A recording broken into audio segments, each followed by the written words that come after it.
اگر 2 کو فیصلہ واپس آیا، نوٹیفیکیشن آیا تو واہ واہ، نہیں آیا تو میری جماعت نے، میرے صوبائی مجلس عاملہ نے آج فیصلہ کیا ہے کہ 5 مئی کو ہم ملیر میں پورٹ قاسم پر سمندر کی چابی کو بند کریں گے، کسی کنٹینر کو پورٹ قاسم سے باہر نکلنے نہیں دیں گے۔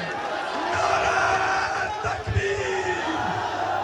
جمعیت علماء اسلام، علامہ راشد محمود سومرو۔ اور 2 مئی تک نوٹیفیکیشن واپس لو، ورنہ 6 مئی کو کراچی پورٹ پر احتجاجی دھرنا لگا کر کراچی پورٹ کو بند کریں گے، کنٹینر کو کسی کو پنجاب میں داخل نہیں ہونے دیں گے۔ تیار ہیں؟ تیار ہیں؟